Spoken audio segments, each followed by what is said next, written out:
Yo, peace to my reflections, man, to all my people, you know what I'm saying, that's at peace with themselves, you know what I'm saying, that's staying in the present, you know.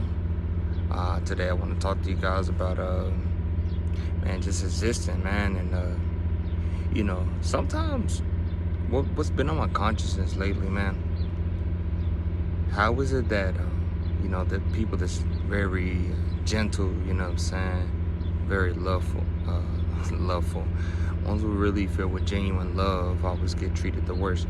And not that we're very gullible, you know what I'm saying, it's more of a spiritual thing, you know what I'm saying. For an example, so I've been in like 3 different connections with 3 different individuals. You know, we all the same essentially, but we all connected, you know. But with one,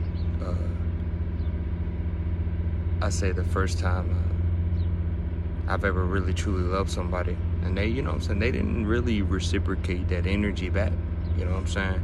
And I noticed that started my dark night of the soul energy. And then I had this other person, she was very sweet. She wasn't really a girlfriend. She was more so of a soul. It felt like a soulmate, but she was there to always help me, like she was an angel, you know what I'm saying? And she helped me get over my traumas. That's crazy. As I'm speaking, I see a feather on the ground. I did not see that. But you know, the second girl, she's most of a spiritual helper. You know, she helped guide me through my childhood traumas and shit like that.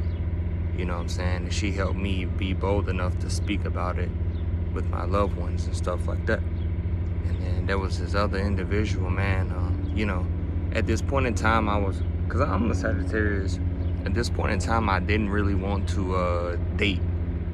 So after my dark night of the soul, I went a long period of time chasing.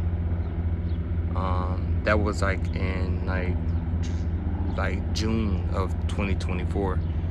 And then after that, I just stopped, you know, I didn't want to deal with her anymore. I was still chasing her as well. I kept messaging her and stuff like that.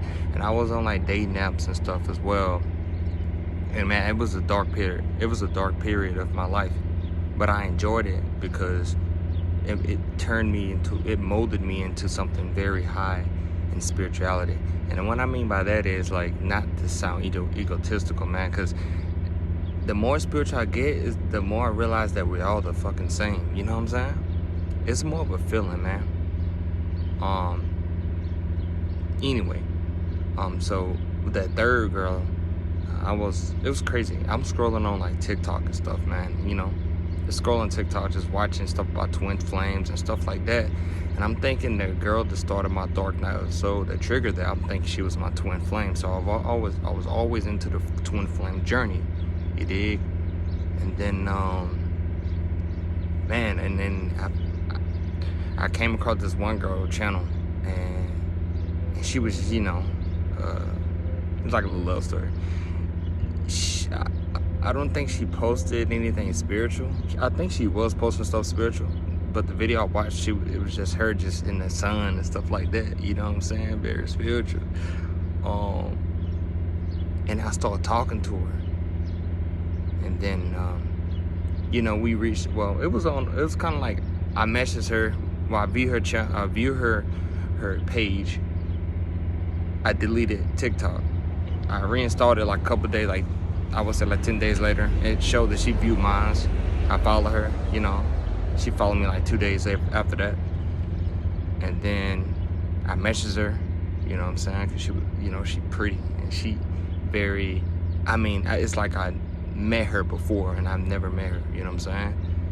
And she messaged me like 2 days later, and then, you know, I got her number and stuff like that. And this is the crazy part, man.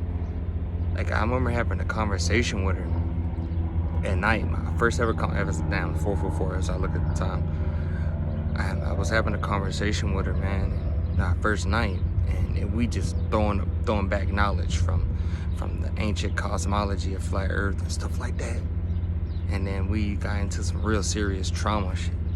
And I said something, and man, as I said this, she broke down crying, and I was like, "What'd I do? I didn't do nothing." And then she's like, "You know, it's not you." And I'm like, "Damn, like I said something."